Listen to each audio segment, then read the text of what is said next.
Hey everybody, I'm Sue Hitzmann, creator of the Melt Method. Welcome to another problem to solution session. Today I'm talking about sciatica, a pain in your butt, but the cause is not in your booty, it's in your low back. So I'm going to teach you how to alleviate some of the unnecessary tension in your low back using the Melt Soft Body Roller. If you don't have the soft body roller, you can go ahead and just roll up a towel for me. I'm curious, before we get started, how long have you been dealing with your sciatic pain and what other remedies have you tried and failed? Make sure to leave me some comments below because I'm sure I can guide you a little bit more and help you out even more than what we're going to talk about in this video.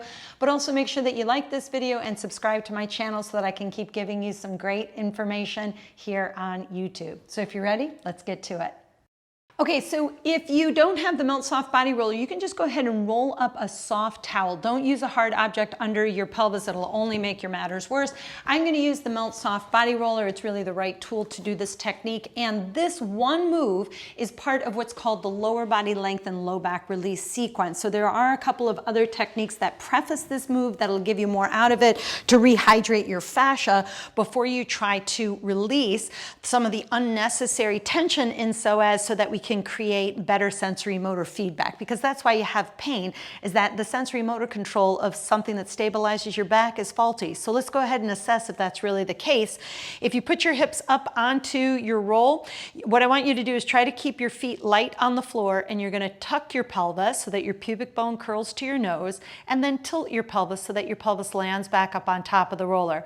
And I want you to assess your ability to do this without pushing into your feet when you tuck and without moving your ribs when you tilt. So if you're feeling like you're pushing and squeezing your butt cheeks or lifting your ribs to do the movement, you're now assessing your own sensory motor delay that is causing you part of your sciatic pain symptoms. So the move that I want you to do is exactly what you just practiced there. Remember what it felt like. We're going to see if just doing this once actually improves the sensory motor feedback of psoas, which it should.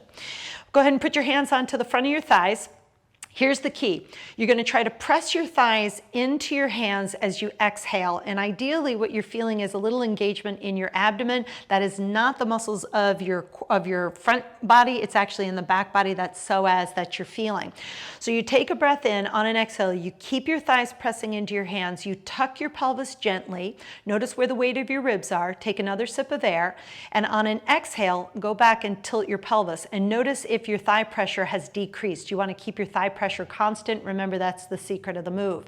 So here we go. We're going to tuck your pelvis. You're going to keep your thigh pressure into your hands. Take a sip of air, and as you tilt, keep the pressure constant. We're going to do it 2 more times, exhaling and tucking, keeping our thigh pressure constant.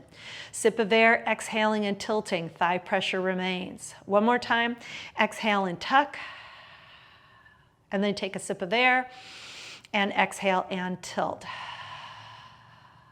Okay, so now set your feet down to the floor, and all I want you to do again is tuck and tilt your pelvis. And notice if either your range feels like it's increased or it's just easier for you to do without pushing into your feet or releasing or moving your ribs. And if you've noticed the change already, you're well on your way to decompressing your own low back, which is the secret to get out of sciatica. So just remember, sciatica, as much as it causes a pain down your leg, it's because of nerve root compression in your spine. So doing things that actually cause traction along the spine and reactivate psoas, which, why is it so faulty? I have to tell you, it's from the repetitive posture of sitting. Why do people have sciatica? We sit too much, and we are decreasing the tone of those deep stabilizing mechanisms in our lumbar spine. Start to reactivate them, learn how to do the lower body compression, lower body length, and low back release sequences from Melt, and you'll definitely gain more improvement of your sciatic pain. So if you want to find out more about sciatica, go to meltmethod.com. You can find out all about the streaming platform, Melt On Demand, learn a whole bunch of other techniques so that you can get out and stay out of chronic pain. Remember to like this video and subscribe to the channel. Your help will help me help others get out and stay out of chronic pain. Remember 3 tips: sip water frequently, eat water-filled foods, go tell a few people that you're thinking about them, because if you put some positive vibes out into the world, it comes back to everybody. Enjoy and happy melting.